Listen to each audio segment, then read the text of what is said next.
The forecast when it comes to luxury real estate for 2020, are we going to see demand go up for upscale? Yeah, I think we have things that are moving in the right direction in the market right now.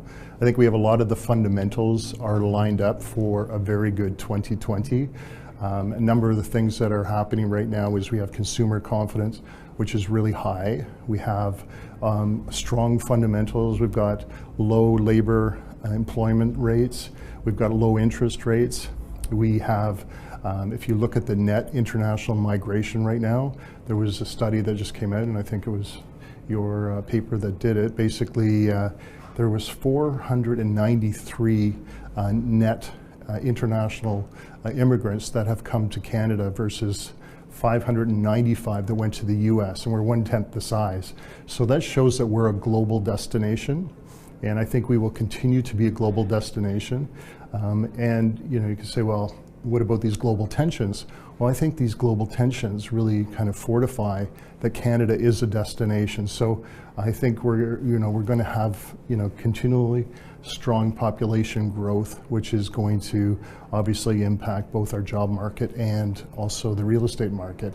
And I think it's going to have a beneficial impact. Not to mention the fact we have also become a destination for technology companies. I mean, in Toronto here, we've got Sidewalk Labs, everything's moving forward there. We're seeing that right across the country. So long answer to your question, yes, I see 2020 being a good year for the luxury real estate market. Different segments will respond differently. I'm wondering, in 2017, we saw the introduction of the foreign buyers tax. Do you think we'll see some of these foreign buyers return to Canada? I mean, there's some, I guess, anecdotal evidence that perhaps some foreign buyers, Asian foreign buyers, forgive me, could perhaps re-enter the market. Do you see any legitimate evidence of something like that? We see activity. One of the things that we have seen is obviously, with the trouble in Hong Kong, we have 300,000 expats. Their options are either to stay in Asia, go to Australia, go to the US, or go to Canada. Right now, Australia is kind of no longer a destination in terms of an option. So I think what we're going to see is we're probably going to move to the number one position in terms of those expats looking to come over here. And I think some of the government regulations out west may slow them going to those areas, but I still think we are seeing some activity in Montreal, we're seeing some activity in Toronto. So yes, I do think we will see some return of the the expats coming back. Do you think we'll see the introduction of any new policies or regulations?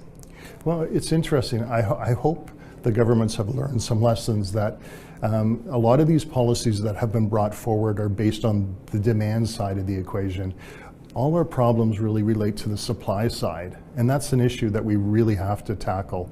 We need more ownership and rental diversified product on the market, because if we don't address the supply side, we can do everything we want to the demand side and it'll disrupt the market.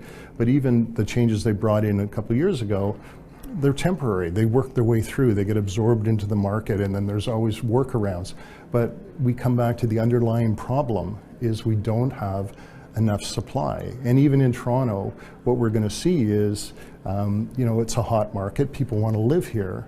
And as a result of that, we're going to see a tightening of prices because we just don't have the supply to bring down the cost of the homes and make them more affordable. So until governments attack the supply side, reduce some of the red tape, help the developers build these units, this is going to be an ongoing problem for Canada. You mentioned cities like Toronto, like Montreal. I want to start off with the West Coast first, Sure. And of course Vancouver. And what does that picture look like when it comes to luxury real estate? Okay, so the year started off a little slow, but in the last 6 months we have seen a pickup. In terms of Victoria, we have a presence in Victoria as well too. Victoria has been a very strong market. It doesn't really have kind of the international influence. A lot of the people don't want to cross the water, but it's still a very, very strong market. When you get to Vancouver, we're starting to see that recovery more so in the last 6 months. We're seeing it around the $1 million range. I think a lot of the sellers have become realistic in terms of their price points, and there's been some movement which has opened up new product for people. So that's caused activity in the $1 million to $2 million range. There's been more activity in the 2 to 4. In the $4 million range, which really is subject to a lot of the government regulations, the vacancy taxes, they're still languishing a bit. But overall, we're seeing very, very optimistic signs, and I would say the recovery in Vancouver really started in the second half. And even during the summer period, which is typically a slowdown, we didn't see that kind of cyclical slowdown that we normally experience. And even in other markets across the country, the markets is acting very differently because we didn't have a Christmas or a winter slowdown in Montreal. Montreal has been hot the entire period. Toronto has been hot. So the typical slowdowns are kind of out the window. The traditional market is kind of not in play. Anything on the horizon in terms of optimism for Calgary? How does that look?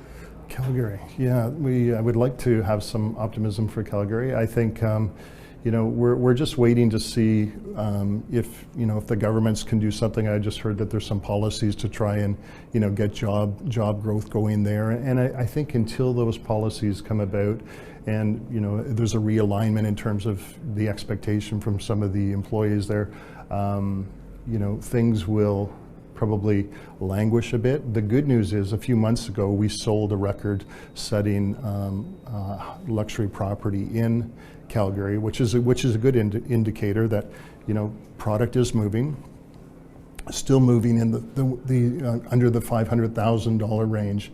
But we needed to kind of diversify and start moving across the market. So I'm just hoping that some of the government policies can kind of stimulate things, and hopefully that happens sometime by the mid of 2020.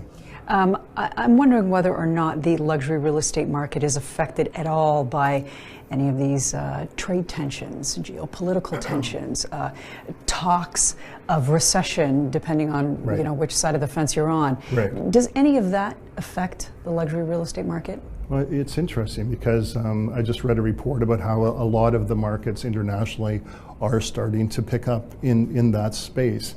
Different people have different views. My view is the more there's tension in the world, the more it highlights what a global destination we are. And case in point is, where do the Hong Kong expats look to go? Well, you only have a few alternatives, and we are rapidly becoming to the forefront as probably one of the safest, secure destinations to bring up your families. And I think global tensions just bring that forward. I know people talk about fears of recession and things like that, but with all the fundamentals so strong in Canada, with all the people that want to live here, I see us being able to weather any kind of negative kind of vibrations that are floating out there.